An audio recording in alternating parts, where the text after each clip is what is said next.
Japan मरीख़ तां पत्थर खणी अचण वारे मनसूबे जो ऐलान करे छॾियो।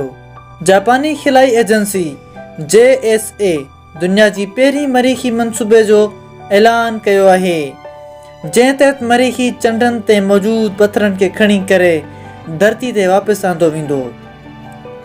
मरीख़ जा ॿ अहम चंड फोबोस ऐं डेमोस आहिनि, जिन जी बनावट पटाटे जीअं आहे, ऐं जापानियुनि जो तयारु कयल Martian moon exploration MMX programme 2024 में ज़मीन छॾींदो ऐं ईअं उन साल जे आख़िर ताईं ज़मीन ते वापसि मोटंदो ऐं मरीख़ी चंडनि जा पत्थर बि पाण सां गॾु खणी ईंदो।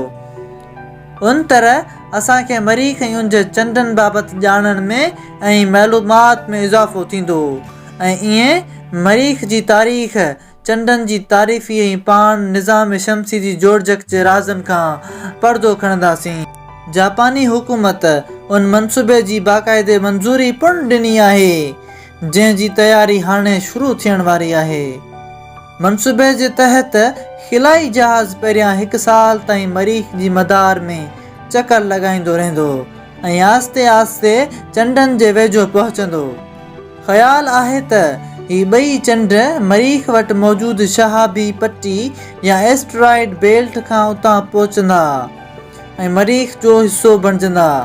उन्हनि चंडनि बाबति हिकु ॿी ॻाल्हि मशहूरु आहे त मरीख़ ते को पत्थर अची टकरायो हो, जंहिंसां अलॻि थी करे ही ॿई शयूं ॿाहिरि जी तरफ़ ॾांहुं आयूं ऐं हाणे मरीख़ जी चौधारी घुमी रहिया आहिनि। पर कुझु बि हुजे, उन्हनि ॿिन्ही चंडनि में मरीख़ जी अरबनि सालनि जी तारीख़ ॻुझी आहे। उन में 11 जदीद तरीन औज़ार लॻाया विया आहिनि।